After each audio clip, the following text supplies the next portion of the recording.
All right, all right, all right.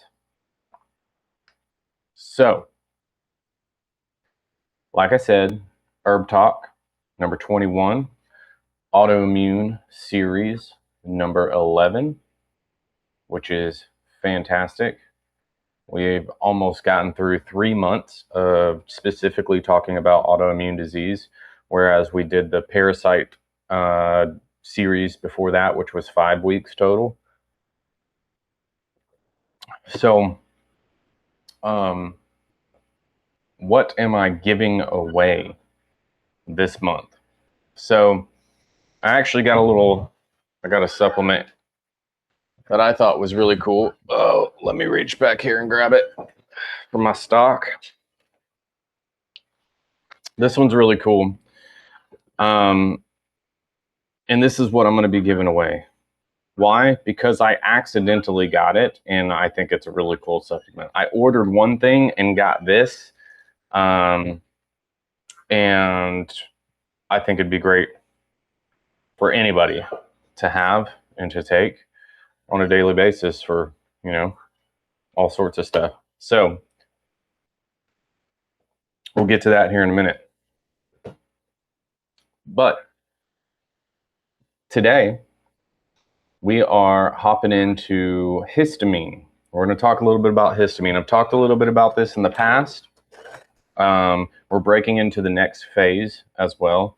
So we're out of the mostly genetics phase, right? Epigenetic phase, and the nutrigenics. And now we're into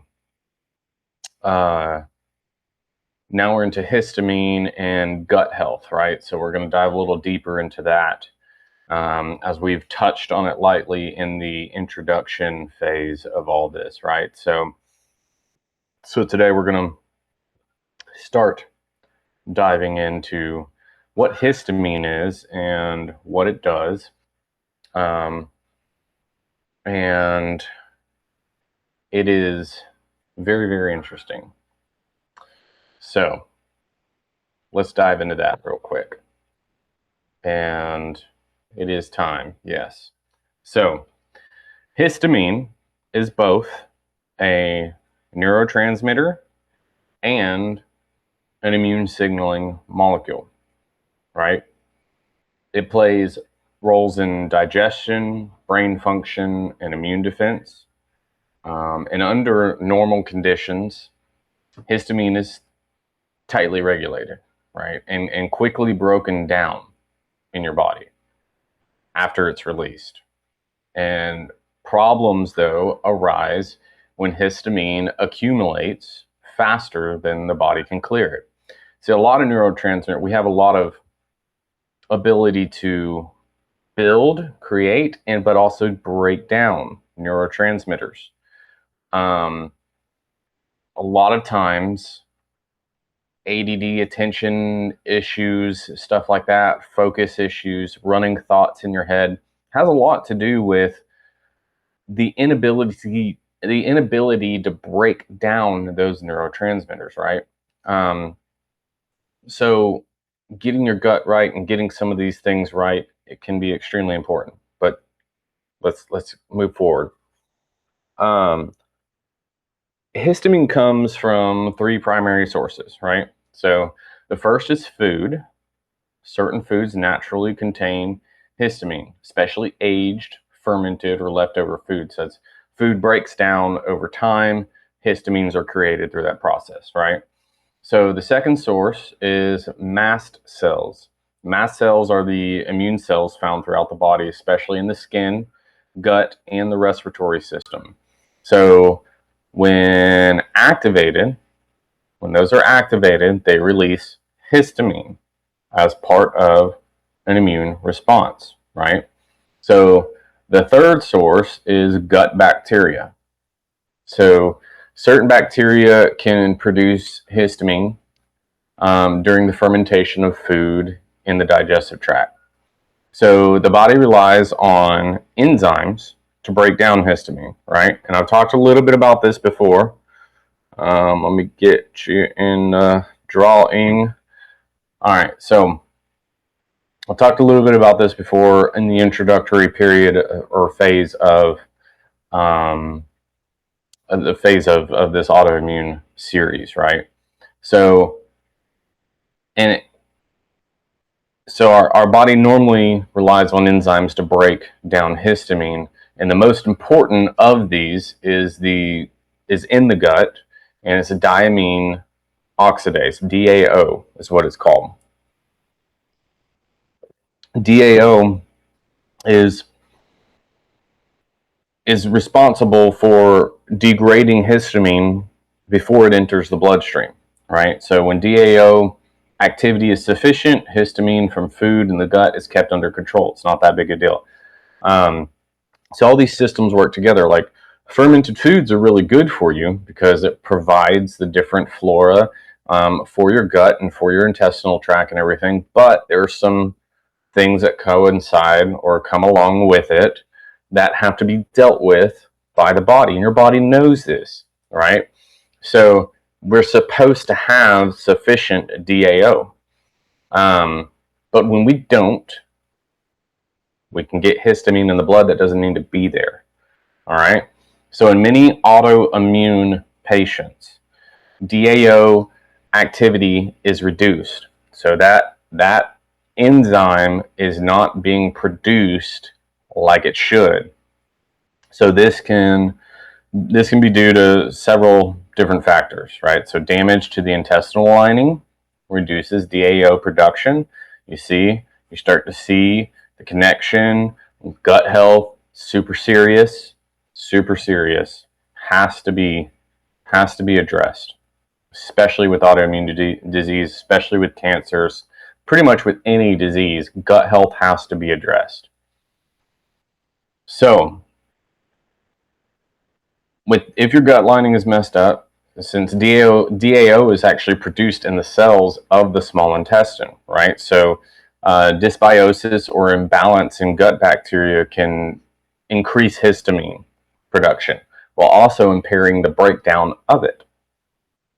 Pretty bad. Nutrient deficiencies, particularly in B6, copper, vitamin C, can also reduce the DAO function, the ability to actually produce or create DAO, as those are cofactors to creating it. Chronic inflammation itself can impair the enzyme activity. When histamine is not properly broken down, it accumulates and begins to affect multiple systems of the body. All right. Histamine intolerance is not a true allergy, but rather an imbalance between histamine intake and the body's ability to clear it. So symptoms of histamine intolerance can vary widely, right? Because histamine receptors are found throughout the body, right? So common symptoms include hives, skin flushing, itching, headaches and migraines, digestive issues, bloating, diarrhea, heart palpitations, anxiety, or a sense of nervous system overstimulation, right? So those are things that a lot of us have, like we have those symptoms, right? A lot of people have those symptoms. And sometimes it's just, and I say sometimes it's just, but it's all related to gut health. It's all related to just healthy living, healthy lifestyle. But it's histamine increase, right? And it's difficult to flush those two things out. I know that there's a lot of people that are allergic to wine, for instance. They have a lot of issues with wine. They get headaches, with wine, all that sort of stuff. Now it depends on how or how much and all that stuff you drink of wine or fermented anything like that, right? But extremely high histamine inside of wine. Now there are things that can take histamine out of the wine, but also sulfates and sulfites, right? That are in the wine, people are also allergic to. But a lot of people don't know it. They're allergic to histamine as well. Or they are just allergic to histamine and not the sulfites. So They can get a lot of issues because of the histamine. They can have headaches, they can have skin flushing and hives and stuff like that. I know plenty of people that had those issues with hives and everything when drinking normal wines. So there's a lot of things that have histamine in it that we think are healthy foods, right? And for somebody with autoimmune issues, it can cause them to be overstimulated or to cause their immune system to go whack. So it's needed to address in autoimmune disease, especially. It's needed to address in every disease. It's needed to just be addressed to get your gut right, to get these things working right. Because you don't want to have, first of all, you don't want to have false symptoms, right, of just histamine overload and nothing else being really the issue, and thinking that it's something else and then being treated for something else, right? So that can happen. Look, doctor misdiagnosis is a very, very big issue. I mean, so many people are killed every single year by misdiagnosis or improper taking of prescriptions because they weren't supposed to be taking them in the first place, right? But anyways, it's the number one killer in America is prescription drugs. But it's like, I think the last thing I saw was like 44 million people. That's a lot in a year. So this ties closely to mast cell activation syndrome. So MCAS, mast cells are responsible for releasing histamine and other inflammatory mediators. In MCAS, these cells become overly reactive and release histamine improperly. And even in response to minor triggers, right? When you have your mast cells reacting, little things can cause allergic reactions, right?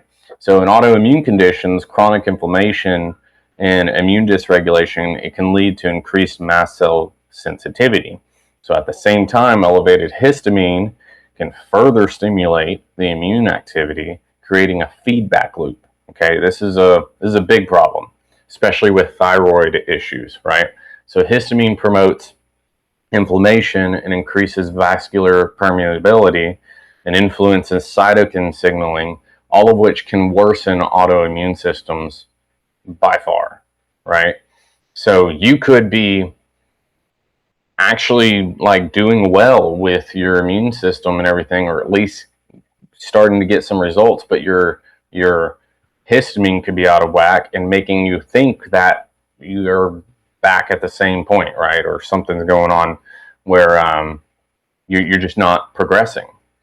Or what could be seemingly non-existent symptoms could be just overly exaggerated, right? So this is a really big deal. It's really important to address an autoimmune disease. It's really important to address overall. But this creates a cycle where immune activation leads to more histamine release. The histamine further amplifies the immune system because it signals it and activates it. And then breaking this cycle often requires addressing gut health. End of story, right? Supporting DAO activity and reducing histamine intake is also recommended, and calming that mast cell reactivity.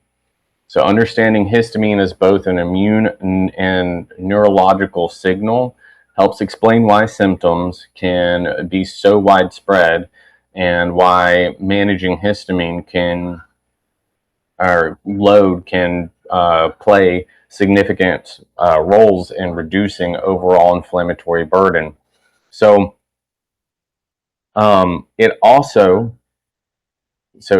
histamine is just a major signal, right? It's an emergency signal, if you will, right? So let me get, all right, think I got my raffles in. So it's like an emergency signal, right? When it goes off, everything goes haywire. Your immune system activates. It goes to the point at which it needs to go to and starts working, even if there's nothing going on, right? Histamine can increase locally. It can increase overall. So it's important to address. But it can, like I said, it can show up in skin. It can show up in just in pain in different areas. It can show up immune system overactivity, heart palpitations, anxiety. All those things can be caused by histamine overload. So it also signals genes, right? So we just came out of the epigenetics. It can actually directly signal the histone production in genes to loosely or tightly express genes, right? So it is a major signaler of the body, so it is important to get it under control, if that makes sense. So histamine foods or high histamine foods can significantly increase the overall histamine load in your body, right? Especially in individuals that aren't able to produce DAO or have less, DAO activity or heightened mast cell sensitivity. Managing these foods is often necessary, right? So to reduce these symptoms and calm the nervous system activation. Now, fermented foods are one of the highest sources of histamine. This includes foods like sauerkraut, kefir, kombucha, yogurt. Well, these foods are considered extremely beneficial for your gut health. It can be problematic in individuals with histamine intolerance because of the fermented process. It naturally produces histamine. When foods break down, they produce histamine. So in sensitive individuals, this can lead to an immediate increase in symptoms. So aged cheeses, cured meats are also high in histamine. The aging and preservation process allows histamine levels to accumulate over time. So such as cheddar, Parmesan, salami, other processed meats can be significantly raise histamine levels and trigger symptoms. The longer they sit, so if they're frozen, not a big deal, right? And we'll address that here too as well. But that's not that big a deal. But when they are cured over time, smoked, those sort of things, that slow breakdown, and I'm talking about smoked for preservation, not like smoked to cook, right there. But smoked for preservation, cured for preservation, those things can add to the DAO levels, or I'm sorry, not the histamine levels in it, and can help, it can trigger symptoms. So alcohol, like I said, mentioned before, wine and beer are often common triggers. So alcohol not only contains histamine, but also inhibits DAO enzyme, so which is responsible for breaking down the histamine. So it's alcohol's always, or at least wine and beer, distilled products probably not, right? But it will inhibit your DAO still, but it won't add to the histamine, right? But this creates a double effect, right? Increasing histamine intake while reducing the body's ability to clear it. So you're going to get a histamine increase when you drink. Leftover foods are often overlooked as a source of histamine. As food sits, even under refrigeration, histamine levels can continue to rise due to bacterial activity, right? The longer food is stored, the higher the histamine content can become. Freshly prepared food is generally much safer and better tolerated, right? You can freeze them. You can freeze your foods and it stops that enzymatic activity. And then that's the way to go with leftovers. Now, once you get these things under control in your gut, it's not that big a deal, right? You can deal with it as long as most of your food is fresh, and then the leftovers or whatnot or cured stuff is not like the only thing that you eat. it's fine, right? It's not that big a deal. Problem is, our guts aren't right. You know, we don't have good guts, and then we keep ruining them with that one-off cheat day, right? Cheat days are not okay, y'all. And I hate it because I like the cheat day idea, okay? I like being able to eat whatever I want sometimes. Um, but it takes 3 days to get your gut back right after a cheat day. So if you're going to cheat, if you're going to do a cheat day, that's fine. Fast afterwards. Fast for a couple of days afterwards, and you're good. So just don't eat for a couple of days afterwards, and you're fine. But you're always going to relate fasting to your cheat day, and you probably don't want to do it that often anymore. But here's the crazy thing about cheat days is, you know, you can have really good stuff that taste amazing. You can even have sweets that taste amazing. You can make all these great things that are actually good for your gut that aren't considered cheat days, right? You just have to learn how to do it and learn how to prepare it, and it's all good. We've been making sweets and desserts and all sorts of different foods and amazing things, culinary things, for thousands of years, and never had any issues with it up until present day. And it's because overload of sugar, overload of chemicals, overload of toxins, overload of all these things that are just destroying our gut. Anyways, so leftover foods, they can be frozen. Canned and processed foods can also contribute to histamine load. These foods often undergo processes that increase histamine levels or contain additives that can trigger histamine release in the body. They also tend to contribute to overall inflammation, compounding the issue. So now, if you're canning your own stuff, it's a little bit different, right? You just have to be mindful of what you're using and how you're using it. Certain plant foods, including tomatoes, spinach, avocado, eggplant, are known as histamine liberators, or are naturally higher in histamine, right? So avocado is just naturally higher in histamine. And these foods can either contain histamine themselves or stimulate the release of histamine from mast cells. Bananas are one of them that can stimulate histamine from mast cells. I mean, you wouldn't think so, right? But avoiding or reducing these foods helps lower total histamine burden, right? So this gives your body a better chance to break down histamine and effectively reduces the likelihood of triggering symptoms. So for many individuals, this is not a permanent restriction, right? So for most people, this is not a permanent restriction. It's a temporary strategy to stabilize the system before gradually reintroducing foods based on tolerance, right? So, I mean, it's a really good idea to do fasting, in which we have a whole course on fasting if you want to get into that and dive into that. It's a really good idea to do fasting and then go into reintroducing foods one at a time to figure out what your body feels.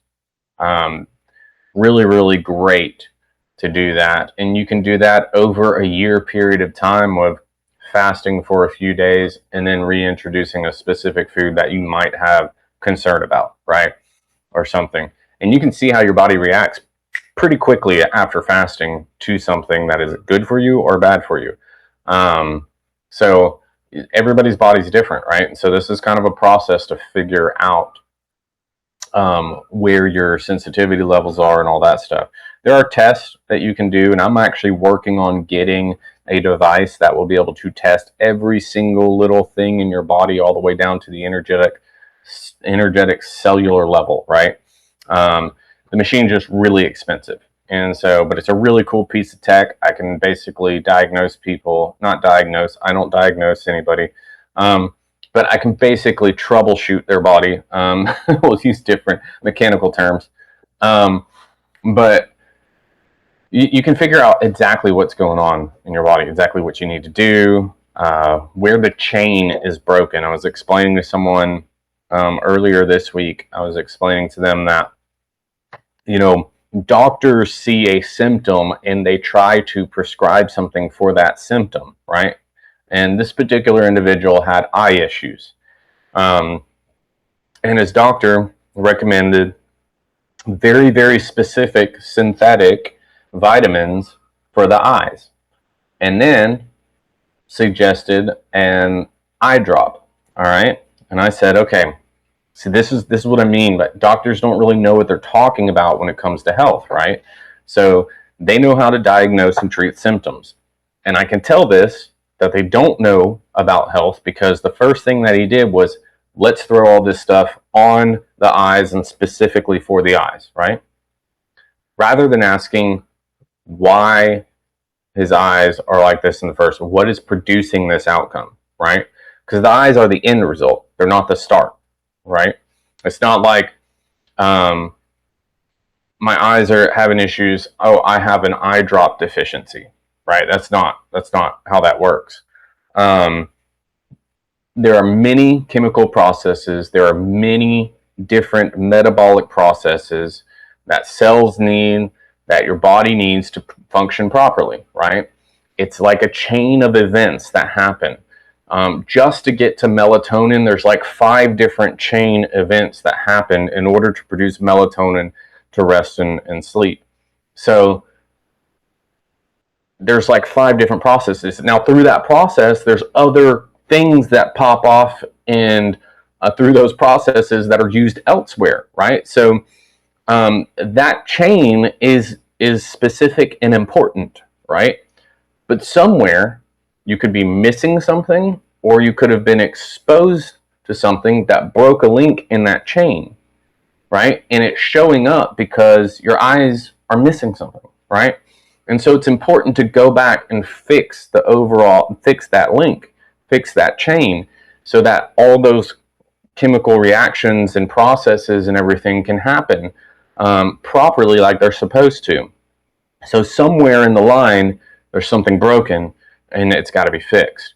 I hate to reduce it to such mechanical words, but it's easier to understand in that form and fashion, right? So, and I also told them, in your Christian walk, it's like somebody acting like they are Christian, like acting like they're saved, right? Everything looks great on the surface, but underneath there are still some underlying issues that need to be addressed, right?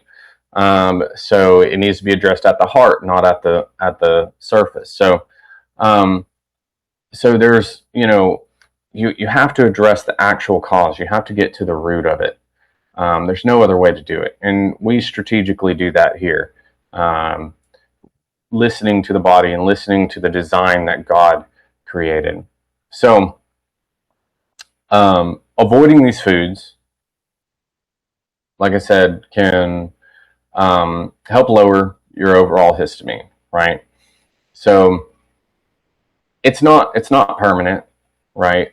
Most of the time, it's not a permanent deal. Some people may be able to, or may need to do something like this longer. But we did talk about reduction diet at the beginning of this course. We briefly went over it, but it's important, right? It's important to reduce and get off the things that are causing you harm, obviously, right? So if somebody was sitting there taking rat poison and they were like, no, it's good for me, it's good for me, it's good for me. And you're like, hey, yeah, that's probably not good for you. But, just keep taking that and just take this over here and you'll be fine. No, that's not going to work. You have to get rid of the things that are harming you first. So, herbs of the week. Let's go over some herbs of the week and compounds of the week, really. But, well, there's some compounds, some herbs. But, quercetin, so, or quercetin, something like that, it's a flavonoid found naturally in many plants, right? And it's one of the most effective natural compounds for stabilizing those mast cells that release histamine. So quercetin helps prevent that release, right? So it works by stabilizing the mast cell membrane and reducing degranulation, which is the process by which histamine and other inflammatory compounds are released. So in addition, quercetin inhibits enzymes involved in histamine production and reduces inflammatory cytokines such as TNF alpha. So because of these combined effects, quercetin acts as a natural antihistamine, anti-inflammatory agent, and it is particularly useful in conditions where histamine intolerance or mast cell activation is present, right? So typical dosing is from 500 to 1,000 milligrams daily, and often divided into 2 doses, right? So stinging nettles. So stinging nettles also has antihistamine properties. You wouldn't think so because, it causes histamine reaction when you rub up against it, but through a slightly different mechanism, right? So it has been shown in clinical settings to reduce histamine-related symptoms by interfering with histamine receptors and inhibiting the release of histamine from autoimmune cells.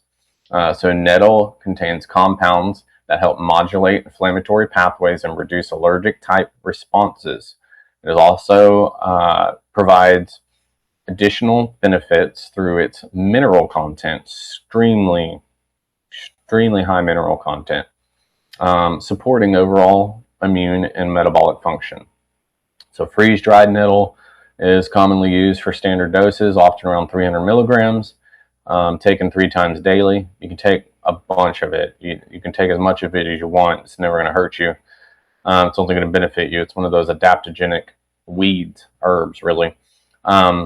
But can also be consumed as a tea, although standard forms provide, more consistent dosing. I like the tea. It's easy to make as a tea. It's mild flavor. It's great to add into tea. And on greathealthbygod.com, our autoimmune tea, stinging nettle is one of the major components in it. Butterbur is another herb used for histamine-related conditions, particularly for allergic responses and headaches, such as migraines. It works by inhibiting leukotriene production and stabilizing inflammatory signaling pathways. Leukotrienes are closely related to histamine in driving inflammation, especially in the respiratory system and vascular responses. And clinical studies have shown that standardized PA-free butterbur extracts can be comparable in effectiveness to certain antihistamine medications. Pretty cool. Particularly for allergic rhinitis and migraine prevention. So it is important, though, that butterbur is used only in a PA-free form, as raw, unprocessed butterbur contains pyrrolizidine alkaloids that can be toxic to the liver. So standardized extracts remove these compounds by while preserving the beneficial effects, right? So now together, quercetin, stinging nettles, and butterbur work at different points in the histamine pathway. Quercetin stabilizes mast cells and reduces cytokines. Nettles modulates histamine signaling and release while increasing minerals and signaling that way. Butterbur reduces related inflammatory mediators. So the combined approach helps lower histamine load, reduce symptoms, and support a more balanced immune response. So there's more too, like vitamin C, right? There's a bunch, but these are really good specific ones. But vitamin C helps to break down histamine in the blood. So really good. But yeah, I mean, and also make sure that you have the different minerals, the cofactors for producing DAO, right? So vitamin C, like I said, is helps to reduce or break down histamine in the blood, but it also is a cofactor for DAO creation, right? B6 in the P5P form, so the methylated form, that's why we have methylated vitamins in our store on Great Health by God. And then copper and zinc, right? So those are all DAO cofactors that need to be used and addressed properly, right? So um, definitely, definitely important. And we'll actually get into those, I think, next week more. So I'm jumping ahead there by talking about those, but I think we do get into next week. I think we're going to go over like what a low histamine protocol looks like next week. So kind of like a 30-day reset, a 30 to 6-month reset, really, just depending on where you're at. So we'll go over that, and then we'll go over to gut. We'll really dive into that. And then week 14 is probiotics and microbiome. Week 15, I lied. I lied last week. I said week 16. Week 15 is where we jump into specific conditions, autoimmune conditions, and what herbs specifically to take for those, right? So we're actually starting with rheumatoid arthritis and joint autoimmunity, or just joint issues in general, right? Joint inflammation. So we're going to tackle that at week 15. So that's what's upcoming. Any questions for today? Question. Yes, no, maybe so. So I'm building out the. What's that? Oh, I was going to ask something. Your mom's running because she had her phone next to her and was doing feedback. So you mentioned histamine reactions from leftovers. I'm wondering if I've noticed recently that as after I ate, I get a surge of congestion, and Yep. sometimes it's watery and it just makes me cough, and then it's over with. Yeah. But I noticed also that a lot of things that I've been doing for a long time may have been paying off because my reactions are less intense, I guess, because congestion has always been a problem, um, or for a long, long time anyway. And I think the more I'm aware of and be careful of things like that, the better it seems to be getting. But it sounds like that, and I eat a lot of leftovers at lunchtime. So I'm wondering if the bacteria buildup will probably is causing that. But I don't get that reaction when I drink a kombucha. But there's only 1 billion CFU usually in that, so I don't know. Yeah. So histamine. Will related to this, right? So it will. It's kind of a vasodilator, right? So it'll cause small blood vessels in your nose to widen, become leaky, increasing blood flow to the area. But it'll also swell tissues, right? So block nasal passages, right? Okay. And then like delicate membranes and stuff. But it will also stimulate glands to produce mucus, right? Mm-hmm. Mm-hmm. So it'll do all those things because Yeah. those are all like especially mucus is a immune response, right? So it helps Right. to it helps in many different ways, but yeah, they're all part of immune response. Those are different things that histamine would actually help. Oh no, my battery. Mm-hmm.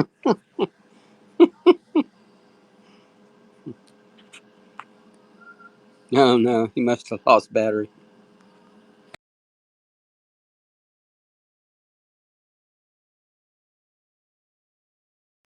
you hear me? There you are. Yeah, I've got my battery just died. I think it might be overheated Hmm. because I don't have air conditioner in here and it's hot. Oh no, that's horrible. Yeah, not yet. I'm working on it, but Yeah, you get um, a little portable air conditioner. yeah, I'm gonna try to connect my phone as this here. Let's see, iPhone camera. Let's see if that works. Okay, why is it so close?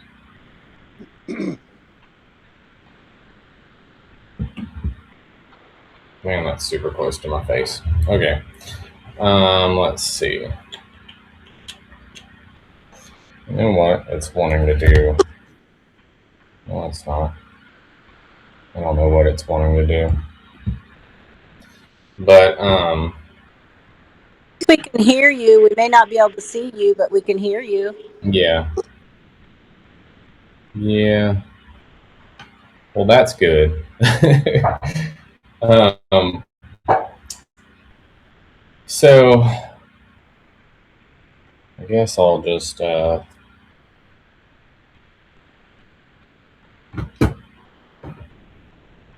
yeah, I forgot what we were talking about. We would. Yeah.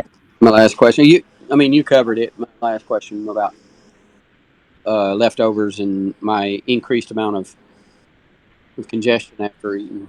Um, and I think I think also it's not just leftovers. It's also certain foods that give me that Yeah. reaction. Yeah. Uh, I haven't noticed specifically if it's every time for leftovers or um, when when I eat. And I've actually thought about, well, probably need to um, remember what I ate and remember the reaction of my body so that I can tell what not to do the next time. Yeah. Yeah. It's you have to note those things. You have to pay attention to it because, like I said, everybody's body's sensitive to different things. Um, everybody's been exposed to different things. So as of right now, their genetics are being expressed differently, um, and so we've all lived different lives and have different exposures, but also have treated our bodies differently, Mm-hmm. and we have different stresses. Um, so all that plays a role in why some things react differently for some people and not others. So it's all things you have to take into account too. You have to um, you've got to be conscious of that. Yeah. So I don't know why I won't even like I put it on my. I tried putting the camera on my computer, but it won't work. Oh, maybe I need to just turn it on. There we go. There it is. Hello. I kept switching it to my computer, but it never actually like turned on. I had to turn it on. So, any more questions? That was a good one. Um, that is super important to watch when you eat stuff, and it might not be that it's leftovers, right? It could just be what you're eating, right? So that could play a role. So you got to look at that too. That's why fasting is so important because you really, when you fast and you get off of food for any amount of period of time, um, you really know what's going on in your body when you start introducing stuff back in, right? So it's really important.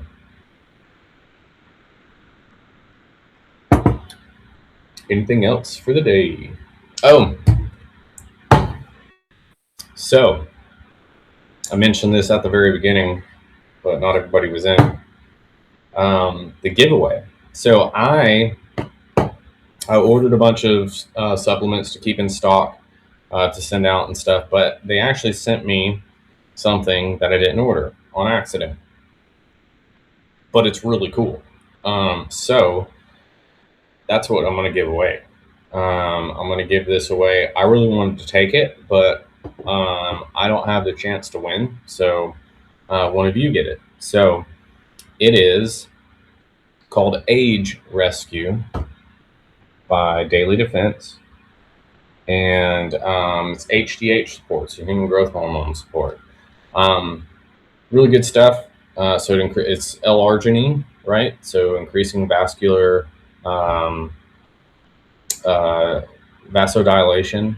You got glutamine in it, L-lysine, a bunch of different things. Colostrum powder. You have ketones. There's some ketones in there for energy production, and glycine. So all those actually help your gut and your cardiovascular system, your nervous system. It helps tissue. So L-lysine especially, forming bonds in your tissue, all sorts of things. So it's pretty cool. But especially for vasodilation, and it's pretty good stuff. So Well, I think that should be for us old people. Then we should yeah, be able to. right. Well, I mean, all of us are old, considered old now, so.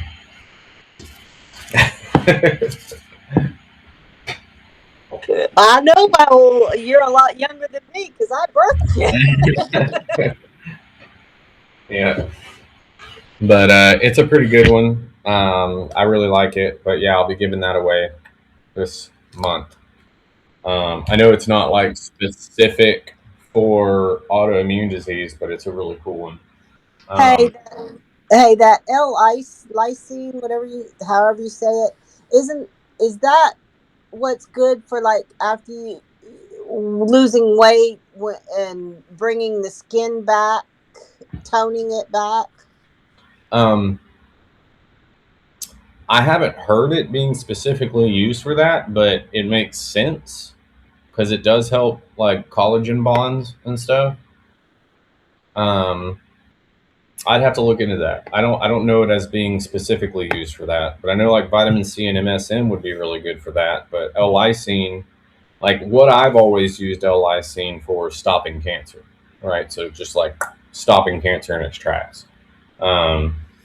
And that's the therapeutic dose side of it. But it is the most prevalent amino acid in your body, right? So, but it has to do with bonding collagen and bonding structures, the skin matrix or collagen matrix and stuff in your body. So yeah, I would see benefit in that for sure. But I haven't specifically studied that, but I can see how that would make sense. So yeah, here's the methylated one that I was talking about. This one is really cool. Immunologic. Oh, you guys have seen this. Sarah got it. I was really excited to find this. It's expensive, but it's really good stuff. Because I talked about Andrographis before on some of the earlier ones for infections and stuff. But we just talked about quercetin, and that's one of the main ingredients, quercetin at 500 milligrams on this one. So really good for antihistamine, really good stuff. So it also has holy basil, which we'll learn is really good for antihistamine, vitamin C, but an actual acerola cherry extract, so which is really good because it's got all the cofactors with it.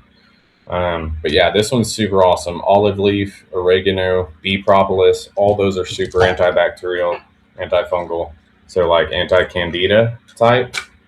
So anybody with just inflammatory issues, especially rheumatoid arthritis and psoriasis.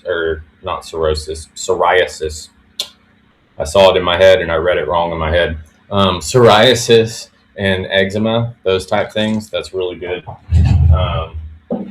But yeah, I've been finding some really cool companies out there that make some really good stuff lately because I've been nonstop researching and finding good products. And what I can't find, I'll make myself, just because I want it to be the best stuff. But yeah, any more questions before we get off here? Hey, Yeah, you mentioned doctors addressing the symptoms like on the eyes, yeah, and you said that the eyes are like the end of the whole thing. We got to go back to the beginning. That's the same thing as with skin, right? same with what? With skin. Yeah, So, yeah, anything that manifests on the skin is typically something indicative of something going on internally. yeah. Well, it's the same everywhere, and I was just using that expression to say it's the end symptom of the problem, right? Right. So, I mean, it could be, it could be psoriasis of the liver, right? So, it could be, I don't know, anything really. It could be cancer, right? So, those are the end result of a problem, Yeah. right? So they're not the problem itself. Right. And in fact, most of the time, that is a way of the body protecting you Right. most of the time. And so it just shows up as a symptom. And then you're going and fighting the way that the body's trying to keep you alive, not Mm-hmm. fighting what's causing the issue in your body reacting to it. It's kind of crazy, if you ask Yeah. me. I always thought skin. I've heard some people say that they took something and it cleared up the blemishes and stuff on their skin because of it, the way it works. Yeah. And um, essentially, what they were doing was addressing the problem inside their body rather than treating the skin. Yeah. Yeah. And I like to address it both ways strategically. Normally, with any skin issue or anything that's because things go into the skin, right? And that's a great way of getting compounds or things on there for relief, for accelerated healing. If you're using it as a strategy. For instance, this person that just messaged me literally just now um, on TikTok, I've been talking with. Um, they have had a bite, and I'll show you the picture. They had a bite of from a spider, apparently. Your favorite thing, Dad. Mm-hmm. And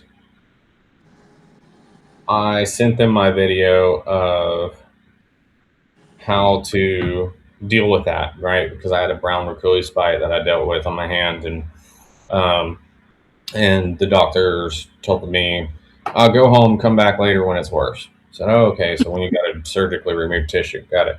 Um, so she had the same thing happen to her. They sent her home, said, "Oh, we can't do anything right now. Come back when it gets worse."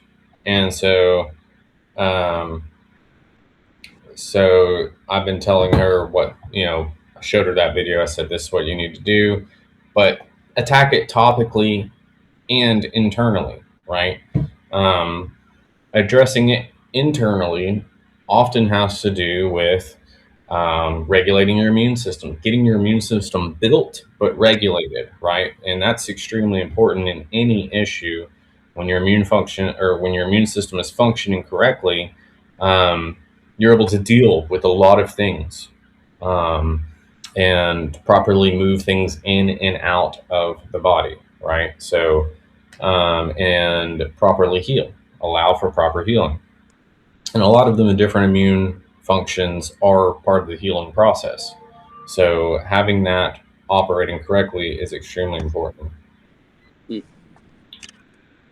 So, um, but yeah, so she's dealing with that and trying to get it figured out and stuff. And I've been helping that person with that. But, attacking it from both ways strategically. Same with, psoriasis. Um, Earlier I said psoriasis of the liver, I think, but it's cirrhosis of the liver. Keep getting, anyways. But psoriasis or eczema or any skin condition, dermatitis, all that stuff. Dermatitis is just a broad spectrum word they throw on it. Oh, your skin's got issues. So it's same with those. You can do things topically, but it wasn't something that touched your skin that caused it. Right? Now, poison ivy, right? Yes, it's something that touches your skin that causes the reaction, but it's not really topical. You can do topical stuff to help with the itch, help with the cooling, stop the symptoms of it, to help with the symptoms and help the repair and stuff like that. But it's a histamine response. So you know what I did for poison ivy? I said, okay, antihistamine stuff. We're certain. Vitamin C, all those things, nettles, stinging nettles, all that, to help with the histamine reaction to it, right? And so that's what helped me heal fast, rather than, and I haven't had poison ivy since, and I've been all in it, right? And the reason is now because I've been taking every single day. I've been taking just 2 tiny little homeopathic tablets. It cost me $10 for a little thing. For 300 tablets, I can take, I've just basically $20 for all year. I can take take it every single day for all year for $20. And little homeopathic tablets, I take 2 a day. It keeps it in my system so that when it's exposed to me, I don't get it. I've been all up in it. I had to help cut some trees down and stuff, and it was all over me.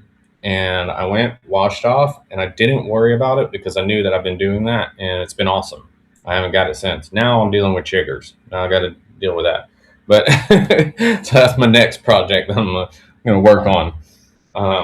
But yeah, poison ivy, and I thought that was going to work, and I'm glad it did, because I don't want to get a swollen face anymore. It sucks. But yeah, so you attack it 2 different ways, strategically. It's always great to have relief from symptoms and everything, but relief from symptoms does not solve the problem.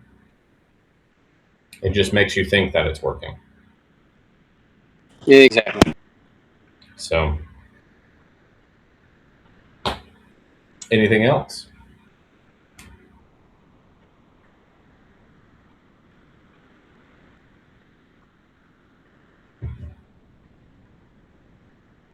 Anything else? Well, all right. I guess we'll call it quits for the day. Next week we get into a low histamine profile or protocol, and so that'll be fun. So I will see y'all time.